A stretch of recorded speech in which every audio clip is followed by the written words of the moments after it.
এখন জনগণের জন্য, দেশের জন্য, মানুষের জন্য কাজ করতে চায়। একে একে ধরা খাচ্ছে খালেদা জিয়ার সাথে বেয়াদবি করা পুলিশ কর্মকর্তারা। শেখ হাসিনা সরকারের সময় বিরোধী দলের ওপর কঠোর দমনপীড়ন চালিয়ে যারা নিজেদের ক্ষমতার শিখরে নিয়ে গিয়েছিলেন, সেই পুলিশ সদস্যরা আজ কে কোন অবস্থানে রয়েছে।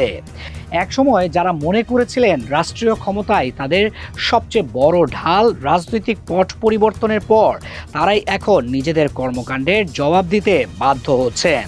সময়টা ছিল 2013 সাল। বিরোধী জোটের বৃহৎ কর্মসূচিকে ঘিরে ঢাকাকে কার্যত সারা দেশ থেকে বিচ্ছিন্ন করে দেওয়া হয়েছিল। রাজধানীতে প্রবেশের পথ বন্ধ, চারদিকে কড়া নিরাপত্তা আর বিরোধী নেতাকর্মীদের দমন করতে মাঠে নামে পুলিশ। সেই সময় খালেদা জিয়া যাতে নিজের বাসভবন থেকে বের হতে না পারেন, সেজন্য গভীর রাতে তার বাসার সামনে আড়াআড়িভাবে দাঁড় করিয়ে রাখা হয় বালু ভর্তি 5টি ট্রাক।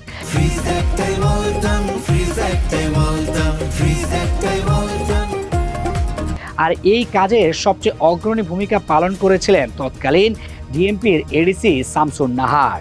অন্য পুলিশ সদস্যদের ধমক দিয়ে তিনি বলেছিলেন শক্ত দেয়াল তৈরি করতে, যাতে কোনোভাবেই বেগম জিয়া বের হতে না পারেন।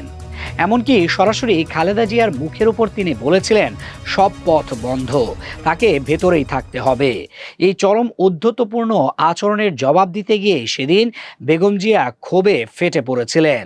তিনি সরাসরি প্রশ্ন করেছিলেন যে আপনি কে, দেশ কোথায়? গোপালগঞ্জের নামই বদলে যাবে। সেদিন এই নারী পুলিশ কর্মকর্তার বেয়াদবি আর চরম পুলিশি বাধার কারণে বেগম জিয়া আর বাসা থেকে বের হতে পারেননি। আর তার ঔদ্ধত্যের পুরস্কার হাতে নাতে পেয়েছিলেন শামসুন নাহার। শেখ হাসিনা সরকারের গুড বুকে চলে যান তিনি। পুরস্কার হিসেবে চাঁদপুর এবং গাজীপুরের মতো গুরুত্বপূর্ণ জেলার পুলিশ সুপারের দায়িত্ব পান তিনি। দাপটের সাথে চাকরি জীবন পার করে তিনি অতিরিক্ত ডিআইজি পদেও প্রমোশন পান। কিন্তু ক্ষমতার পালাবদলের পর তার চাকরি জীবনের শেষ অধ্যায় ছিল সম্পূর্ণ ভিন্ন। তাকে বাধ্যতামূলক অবসরে পাঠানো হয়েছে। শুধু শামসুন নাহার নন, একই পরিণতি হয়েছে আরও বহু প্রভাবশালী কর্মকর্তার। সম্প্রতি 33 জন উচ্চপদস্থ পুলিশ কর্মকর্তাকে একযোগে বাধ্যতামূলক অবসরে পাঠিয়েছে সরকার। এই তালিকায় রয়েছেন 14 জন ডিআইজি, 18 জন অতিরিক্ত ডিআইজি এবং 1 জন পুলিশ সুপার।